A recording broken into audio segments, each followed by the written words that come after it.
तो आदाब, नमस्कार, गुड इवनिंग, सत श्री अकाल। एक बार फिर आप तमाम लोग का स्वागत है क्राइम तक की कहानी के इस एपिसोड में। उम्मीद है पूरी फैमिली अच्छी होगी, अपना ख्याल रख रही होगी। अक्सर जब भी कोई क्राइम होता है फिर उसकी इन्वेस्टिगेशन होती है और उस इन्वेस्टिगेशन को लेकर हम तमाम लोग बहुत बातें करते हैं, ख़ासतौर पर हम जैसे क्राइम रिपोर्टर। लेकिन कई इन्वेस्टिगेशन ऐसे होते हैं जिसकी जब जाँच जिस तरीके से पुलिस करती है और जिस बड़े पैमाने पर और जिन छोटी छोटी चीज़ों को लेकर और फिर कैसे वो उस केस के अंजाम तक पहुँचाती है, ये अपने आप में बेहद दिलचस्प सुनने में लगता है। लेकिन इसके पीछे की जो मेहनत होती है उन पुलिस वालों की, वो काबिल तारीफ़ है। आज की कहानी एक ऐसी कहानी है जो आपको हर मोड़ पर चौंकाएगी, और जब इस कहानी का क्लाइमेक्स आएगा तो फिर आप शायद उससे पहले कुछ और सोच रहे होंगे, निकलेगा कुछ और। बात 31 जुलाई 2019 की है, 31 जुलाई 2019। बेंगलुरु एयरपोर्ट, जिसका नाम है केम्पेगौड़ा इंटरनेशनल एयरपोर्ट, KIA, किया भी कहते हैं। इसका एक बैक साइड है इस एयरपोर्ट का। उस बैक साइड में 31 जुलाई की 2019 की सुबह सुबह एक शख्स गुजर रहा था, और ये सन्नाटा इलाका है। बहुत सारे लोग इस पीछे का जो एयरपोर्ट का हिस्सा है उसका इस्तेमाल ट्रैफिक से बचने के लिए करते हैं, ट्रैफिक कम ही होता है वहाँ पर। तो एक शख्स गुजर रहा था, उसने देखा सड़क किनारे एक लेडी की लाश पड़ी है, एक महिला की लाश जिसका चेहरा जो है सर कुचला हुआ है, और सर कुचलने की वजह से थोड़ा चेहरा भी इतना पहचान में नहीं है, खून चारों तरफ। वो शख्स देखकर घबरा जाता है, फ़ौरन लोकल पुलिस को खबर करता है। अब एयरपोर्ट की जो पुलिस है वहाँ की टीम फ़ौरन आनन फानन में वहाँ पर पहुँचती है, मौका वारदात का मुआयना करती है, तो देखती है कि उस लेडी के सर पर किसी वज़नी चीज़ से मारा गया है। साथ ही उसके बॉडी में कई जगह स्ट्रैप के भी निशान थे, यानी चाकू भी मारा गया। तो किसी का सर कुचला गया और उसको चाकू भी मारा गया, थोड़ी सी अजीब बात थी। अब पुलिस खैर लाश को ध्यान से देखती है।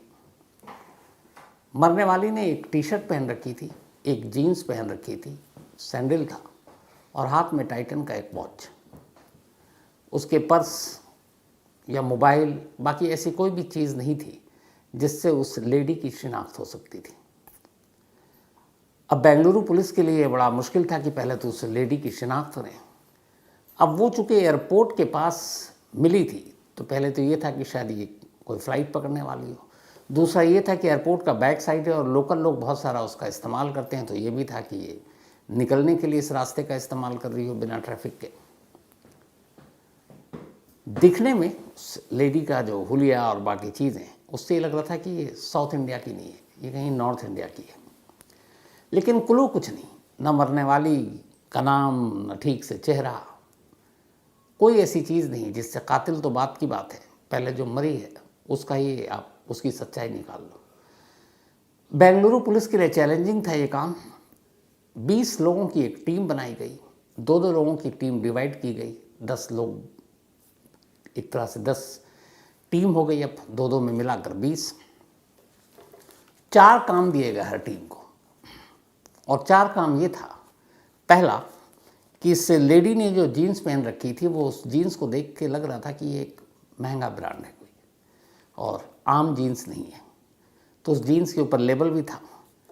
तो एक टीम को ये काम दिया गया कि ये जीन्स कौन सी कंपनी बनाती है, कहाँ कहाँ बिकता है, कि और ये अगर पता चल जाए कि इस लेडी ने कहाँ से ख़रीदा है तो थोड़ा सी उसमें मदद मिल जाएगी। दूसरा, उसने एक टाइटन का ख़ास वॉच पहन रखा था, ख़ास मॉडल। तो दूसरी टीम को ये काम सौंपा गया कि तुम पता करो कि ये टाइटन की घड़ी कहाँ से ख़रीदी गई, कब ख़रीदी गई, किसने ख़रीदी। तीसरी टीम को काम दिया गया कि तुम इस लोकेशन के आसपास के CCTV कैमरे को खंगालो कि यहाँ तक ये लाश कैसे पहुँची, किस गाड़ी में लाई गई या क्या हुआ। चौथी टीम को ये काम दिया गया कि तुम पहले बेंगलुरु, फिर कर्नाटक, फिर आसपास के तमाम स्टेट, और इसके बाद अगर ना कामयाबी मिले तो पूरे इंडिया में पता करो कि एक लेडी जो ठीक ठाक घर की है, क्या कहीं पे मिसिंग रिपोर्ट उसकी दर्ज की गई है। ये 4 बेसिक पहले काम दिया गया और कहा गया कि अब इस पर तफ्तीश करो। अब पुलिस की टीम लग गई चारों काम पर। काम बड़ा मुश्किल और टेढ़ा था, लेकिन काम करना था। सबसे पहले पुलिस ने जीन्स के बारे में पता किया।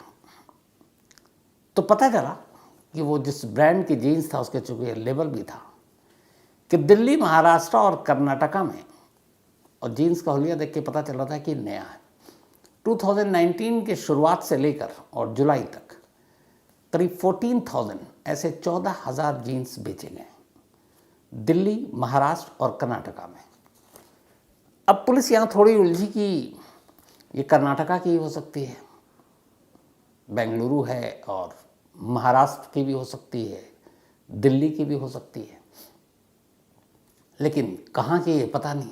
खैर, अब 14,000 जीन्स तो पता चल गया, लेकिन इस लेडी ने जो जीन्स पहन रखी थी उसका साइज़ क्या था, उसका साइज़ चेक किया गया तो पता चला कि उन 40,000 जीन्स में से 800 जीन्स उस साइज़ की बिकी है दिल्ली, कर्नाटका और महाराष्ट्र में। तो 14,000 पहले टोटल, उसके बाद पता चला कि करीब 800 जीन्स उसके साइज़ की बिकी। तो अब फिगर आ गया 800 पे। अब उस 800 जीन्स को कहाँ कहाँ किस किस ने ख़रीदा है, पुलिस ने उस जीन्स के जो शोरूम और जहाँ बिका उनसे डिटेल मंगा। ये मैं आपको बता रहा हूँ, लेकिन ये बहुत ही लेंथी प्रोसेस था, मतलब सारा पूरा प्रोसेस जो। तो उन 800 लोगों के नंबर मांगे गए। फिर पुलिस ने एक व्हाट्सएप ग्रुप बनाया और बाकायदा उन 800 लोगों को मैसेज किया कि क्या आप में से किसी ने ये जीन्स खरीदी है। अब इसमें से कुछ के रिप्लाई आए, कुछ के नहीं आए, कुछ को पुलिस वाले फ़ोन कर रहे हैं, मोबाइल स्विच है, बंद है, तो वो अलग दिक्कत आ रही है। लेकिन जीन्स पे इन्वेस्टिगेशन जारी है। उधर दूसरी टीम टाइटन वॉच पे लगी हुई है कि ये वॉच जो मॉडल है वो कहाँ बिकी, कैसे।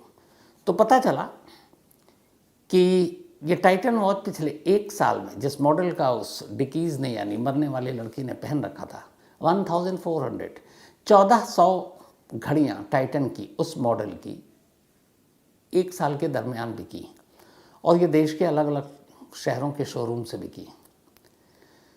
तब उनके नंबर निकाले गए कि भाई ये 1400 घड़ी खरीदने वाले कौन लोग हैं। जैसे जीन्स के निकाले गए 14,000 के, यहाँ तो फिर भी तादाद कम थी, तो लेकिन यहाँ फिर भी 1400 लोग थे। अब उन 1400 लोगों के नंबर निकाले गए, उनको फ़ोन करना शुरू किया गया, फिर उनके भी व्हाट्सएप ग्रुप बनाए गए और सबको मैसेज डाला गया कि ये घड़ी आपने ख़रीदी, आपका क्या नाम, पता, कहाँ के रहने वाले हो।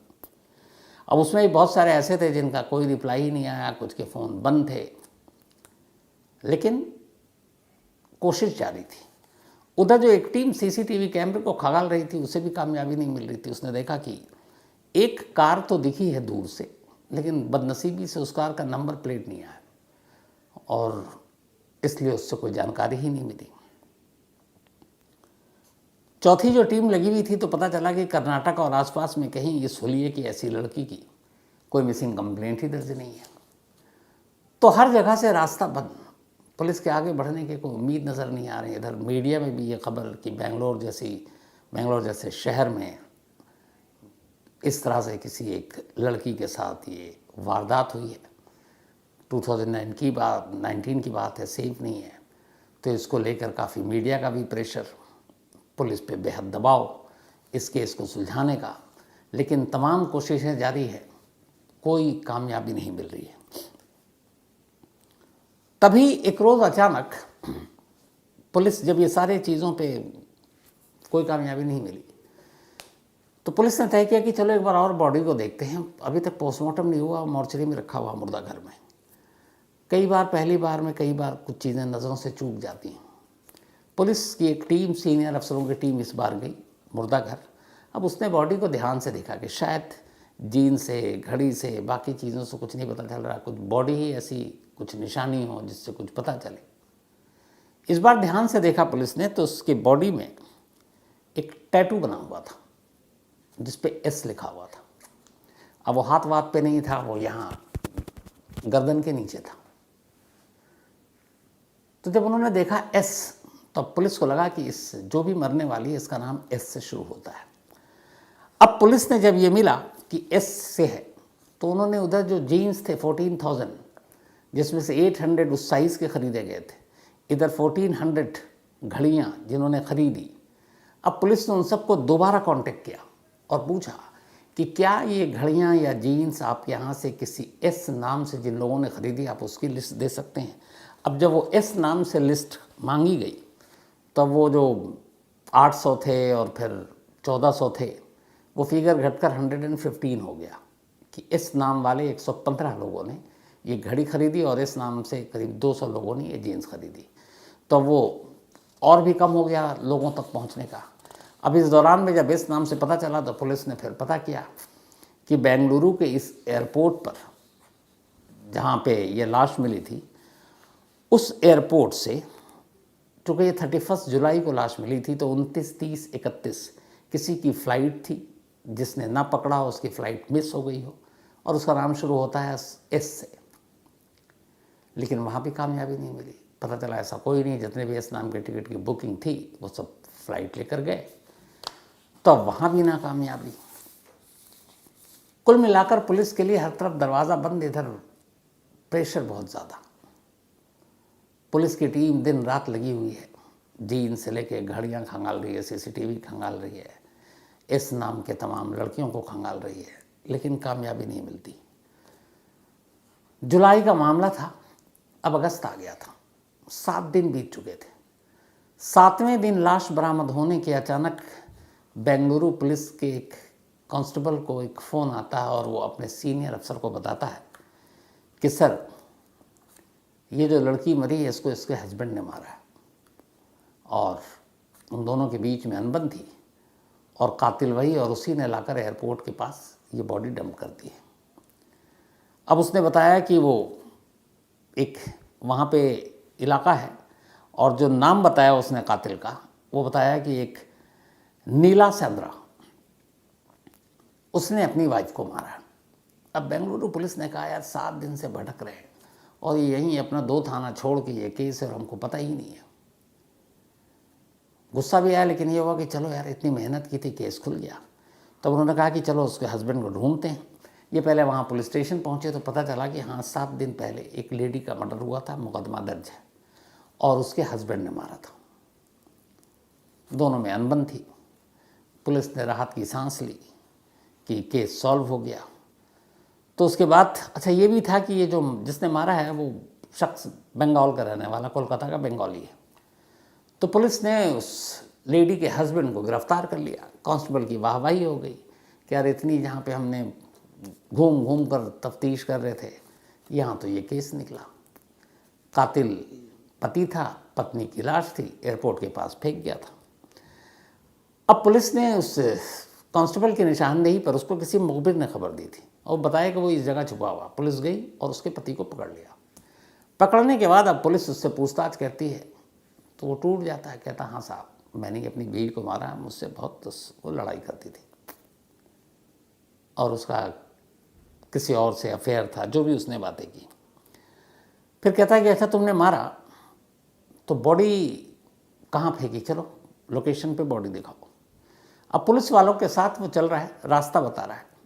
अब पुलिस वाले जब गए तो रास्ता अभी आधे रास्ते तक जा रहे हैं, तो वो उसी बेंगलोर एयरपोर्ट की तरफ जा रहा है।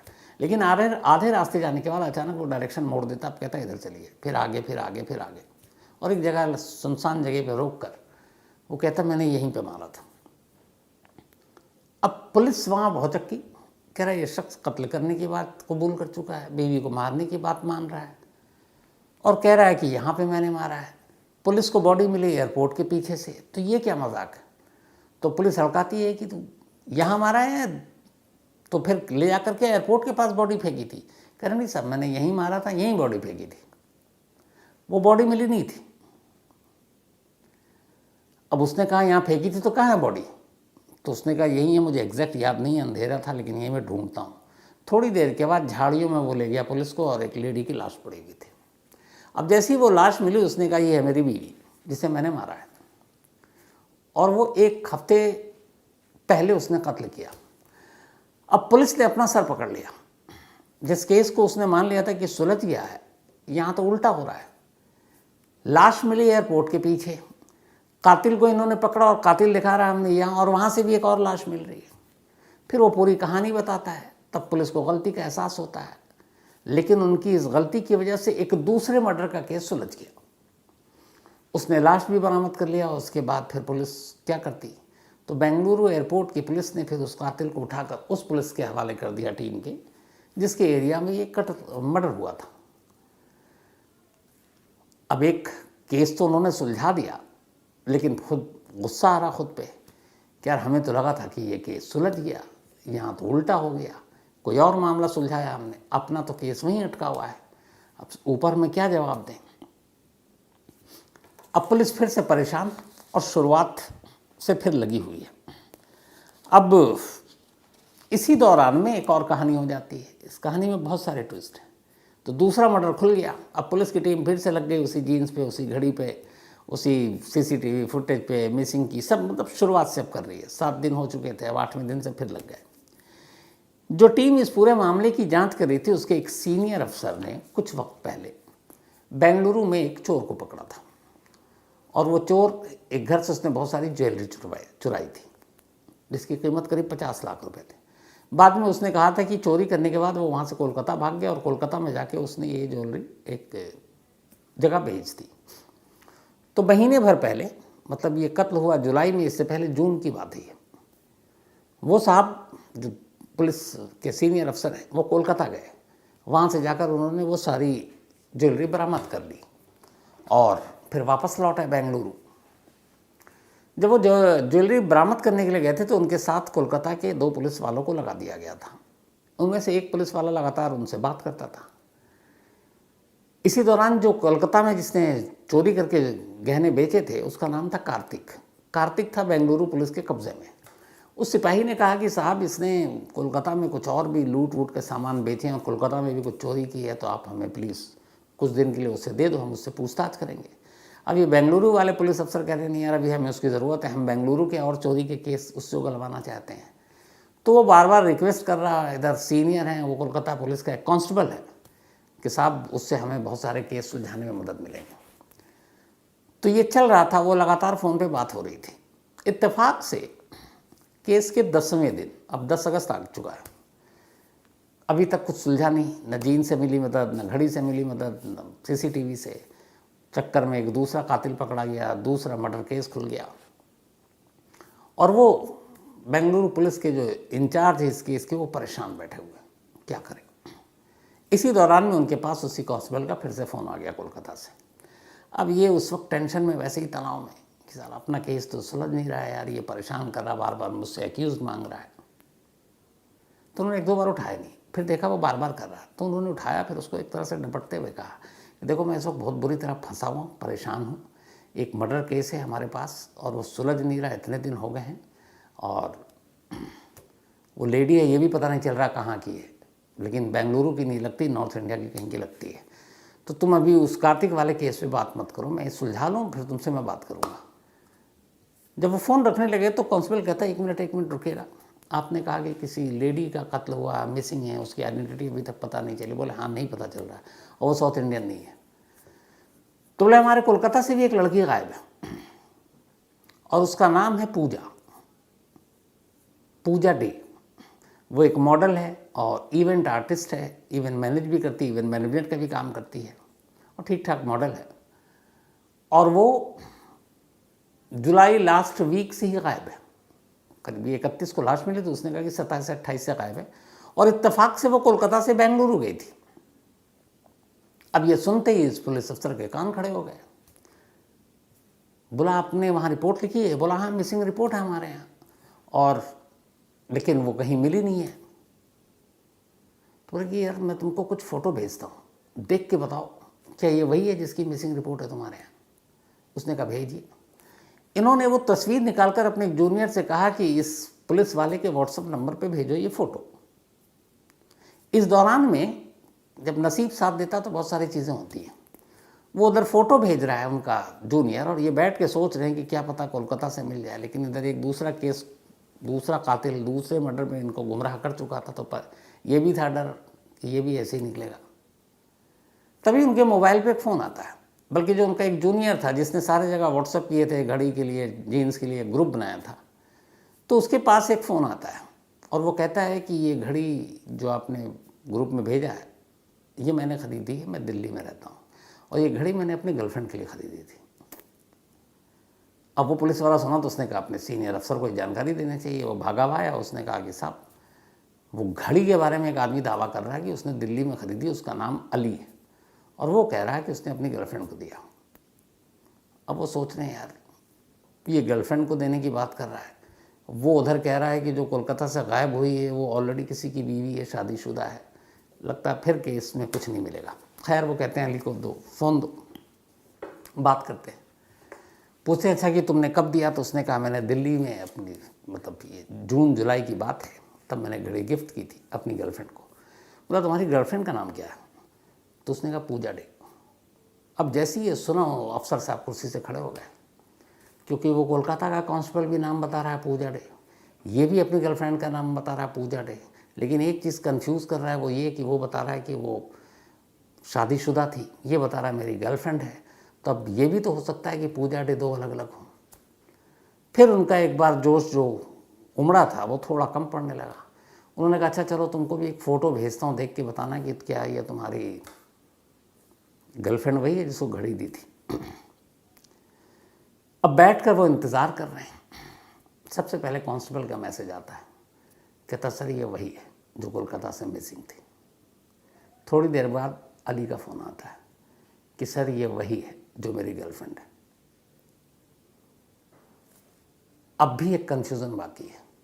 अब वो अफसर फिर से फ़ोन करते हैं कोलकाता के पुलिस अफसर को, बोलते हैं यार ये बताओ, ये पूजा डे है, तुमने एक्सेप्ट कर लिया मिसिंग है, क्या ये कुमारी है, शादीशुदा है? तो उसने कहा कि ये शादीशुदा है, इसके हस्बैंड का नाम सौदीप है, 7 साल पहले शादी हुई थी दोनों की, मतलब 2012 में, लेकिन पति पत्नी के रिश्ते कभी अच्छे नहीं रहे और वो 29 जुलाई को ही बेंगलुरु गई थी एक असाइनमेंट के सिलसिले में, मॉडलिंग के। तो पति पत्नी में बनती नहीं है और बड़ा झगड़ा भी होता है, तो बहुत मुमकिन है कि पति ने ही उसको ठिकाने लगा दिया हो। तो उन्होंने कहा उसके पति पे नज़र रखो, हम टीम भेज रहे हैं। अब इधर अली को दोबारा फ़ोन मिलाया कि तुमने पहचान तो ली, पर ये बताओ ये कौन है तुम्हारी? तो उसने कहा मेरी गर्लफ्रेंड है। उसने कहा तुम्हें पता है ये शादीशुदा? उसने कहा हाँ साहब पता है, बट उसकी अपने हस्बैंड से बनती नहीं है और अगर वो डिवोर्स हो जाएगा तो हम दोनों शादी कर लेंगे। अब इस पुलिस वाले को अली पे भी डाउट है, पति से झगड़ा हो सकता, पति को अफेयर का पता चल गया और पति ने मार दिया। इधर अली को ये है कि पूजा से शादी करनी है और बीच में पति रोड़ा बन रहा है, तो अली और इन दोनों ने मिलकर एक प्लानिंग की हो, या फिर अली को गुस्सा आया हो कि पूजा डे उसको मतलब शादी नहीं करना चाहता तो अली ने निपटा दिया है। लेकिन अगर अली ने निपटाया तो फिर क्लेम क्यों कर रहा है कि उसने ये घड़ी उसको दी थी, खुद पुलिस को फ़ोन क्यों कर रहा है? मतलब हर तरफ से उलझन। खैर इसके बाद पूजा डे के घर वालों को, माँ बाप तक ये खबर पहुंचती है, उनको बेंगलुरु बुलाया जाता है। वो लोग जब बेंगलुरु आते हैं फिर उन्हें मॉर्चरी ले जाता है और मॉर्चरी में ले जाने के बाद लाश दिखाई जाती है। माँ बाप पहचान देते हैं, वो कहते हैं हमारी बेटी है। अब ये साफ हो गया कि जिस की तलाश में इतनी सारी मशक्क़त करनी पड़ी वो कोलकाता की रहने वाली एक मॉडल पूजा डे थी। लेकिन अभी आधा काम हुआ था, मरने वाले की शिनाख्त हो चुकी थी, लेकिन कातिल कौन? अब पुलिस के लिए सस्पेक्टेड फिलहाल के लिए 2 सामने खड़े हुए हैं। एक पूजा डे का हस्बैंड, उसके ऊपर शक करने की वजह क्योंकि उनमें बनती नहीं थी। दूसरा अली, जिसके पास एक रीज़न हो सकता है कि पूजा अपने पति को छोड़कर उसके साथ शादी नहीं करना चाहती, उसने निपटा दिया, लेकिन प्रूफ कोई नहीं। अब पुलिस परेशान, लेकिन फिर पुलिस ने कहा कि चलो अब ये तो पता चल गया कि ये पूजा है, तो पूजा के कॉल डिटेल यानी कि मोबाइल का नंबर भी पता चल गया। पुलिस ने कहा आप कॉल डिटेल में झांकते हैं। अब पुलिस ने कॉल डिटेल में झांका। जब कॉल डिटेल में झांका तो उसमें ना अली ना उसके पति, इसके बारे में कोई ऐसी सस्पिशियस चीज़ पता नहीं चली। लेकिन कॉल डिटेल में झांकने के बाद पुलिस को कुछ अहम सुराग मिले। ये पता चला कि वो जब बेंगलुरु आई तो बेंगलुरु आने के बाद एक सहारा होटल है जहाँ पे उसने चेक इन किया और वो वहीं पे रहा करती थी, तब रुकी थी। 29 जुलाई को वो पहुँची थी और फिर उसने वहाँ से ओला कैब लिया था 1-2 बार जाने के लिए, 31 को उसको कोलकाता लौटना था। 31 की सुबह 4:15 उसे होटल से निकलना था, अर्ली मॉर्निंग की फ़्लाइट थी। रात को उसने एक ओला का कैब बुक कराया, उसके बाद वो होटल आ गई। लेकिन हैरत अंगेज तौर पर सुबह होटल से जब उसे जाना है एयरपोर्ट, और इससे पहले वो जो 2 दिन रही, उस 2 दिनों में उसने अलग अलग ओला कैब से सवारी की, कोई गाड़ी नहीं थी उसके पास, और सभी बार अपने मोबाइल के ऐप से उसने बुक किया था। वो ऐप की हिस्ट्री आ गई सामने। लेकिन एयरपोर्ट जाने के लिए उसके मोबाइल से या उस मोबाइल ऐप से किसी भी ओला या उबर कंपनी से कोई गाड़ी बुक नहीं हुई। अब ये बड़ी अजीब बात थी कि गाड़ी बुक नहीं हुई, लास्ट एयरपोर्ट के पीछे मिल रही है, तो ये माजरा क्या है। पुलिस की टीम होटल पहुंची। होटल पहुंचने के बाद उसने सीसीटीवी फुटेज, चूँकि अब होटल का नाम भी सामने आ गया था, और फिर पूछा उससे कि ये बताओ कि मैडम यहाँ पे गाड़ी में कब आती हैं और सुबह एयरपोर्ट जाने के लिए कौन सा कैब यूज़ करती हैं। तो होटल वाला बताता है कि साहब रात को वो ओला से आई थी, सीसीटीवी फुटेज में नंबर है, लेकिन सुबह जब वो जा रही थी तो वही कैब वाला आया था जो रात को आया था, और वही लेकर चला गया। अब सवाल ये कि अगर वही आया तो फिर सुबह की बुकिंग पूजा ने क्यों नहीं कराई। आप कभी भी अगर ओला उबर आप यूज़ करते हैं तो आपको जितनी बार ट्रैवल करना, हर बार आपको उस ऐप पर जाकर बुक करना अपना ड्राइव। रात का तो है जाने का और होटल आने का, लेकिन होटल से एयरपोर्ट जाने के लिए वो ओला लेती है, लेकिन उसके बावजूद वो बुक नहीं करती है अपने उससे। तो अब ये हुआ कि सुबह गई किससे। फिर वो सीसीटीवी होटल का खंगाला गया तो पता चला कि जिसने रात को उसको ड्रॉप किया था उसी कैब ड्राइवर ने सुबह उसे पिक किया। उसे लेने के लिए वही आया, लेकिन विदाउट ऐप की बुकिंग के। अब ऐसा क्यों हो सकता है और कैसे हो सकता है? मुमकिन है। मुमकिन ऐसे है कि कई बार लोग ये कहते हैं कि आप करेंगे तो इतना है, आप सस्ते में मैं आपको छोड़ दूंगा, तो आप कहाँ बुक करा रही है, और आपने बता दिया आपको इतने बजे एयरपोर्ट है, मैं पहुँच जाऊँगा मैम राइट टाइम पर। तो ये हो सकता था। खैर, अब वो नंबर आ गया।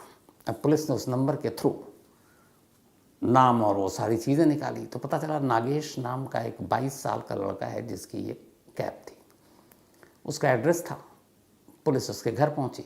वो आराम कर रहा था घर में। पुलिस ने उसको दबोचा, उठाया, लाया, पूछताछ की। 5 घंटे में केस खुल गया। उसने बताया कि उसने 2 बार उसकी गाड़ी में सफ़र किया और नागेश के एक भाई ने एक और गाड़ी ईएमआई पर ख़रीदी, लेकिन ईएमआई के पैसे भरने के लिए उसके पास पैसे नहीं थे। तो उसे लगा कि क्या करें, गाड़ी वापस चली जाएगी।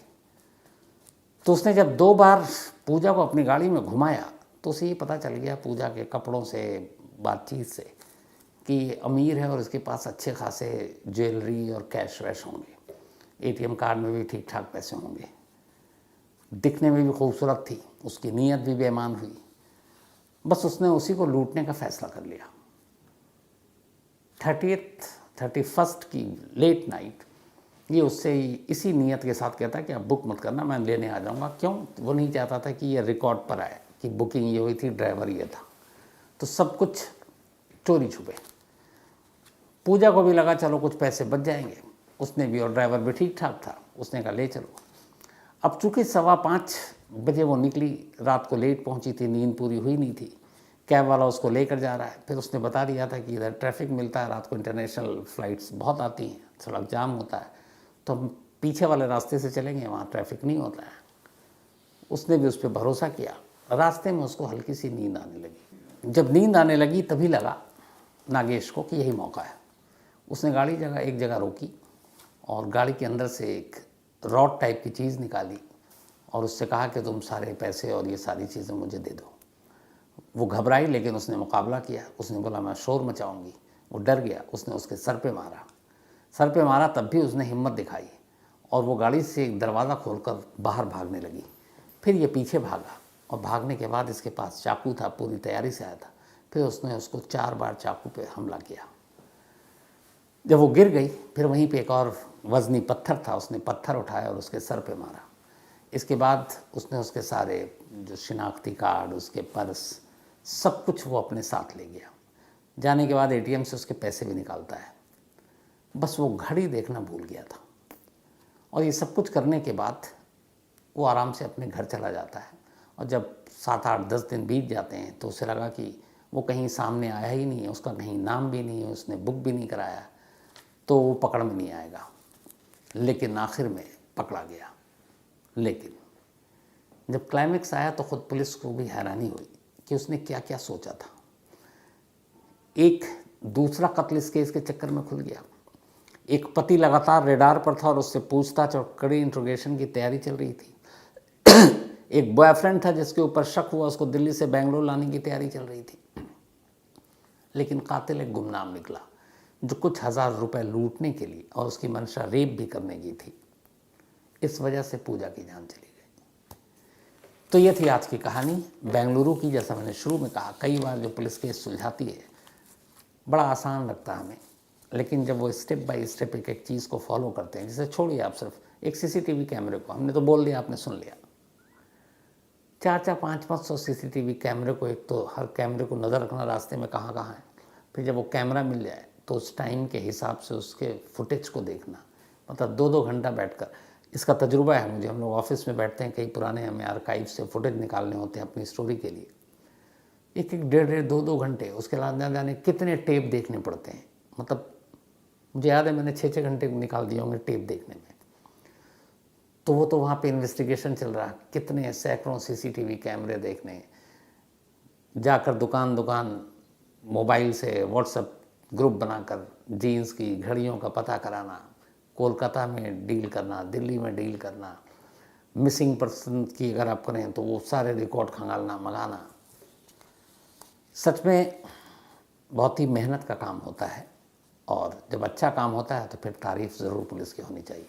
ये वो काम था जिसके लिए बेंगलुरु पुलिस तारीफ़ की हकदार है।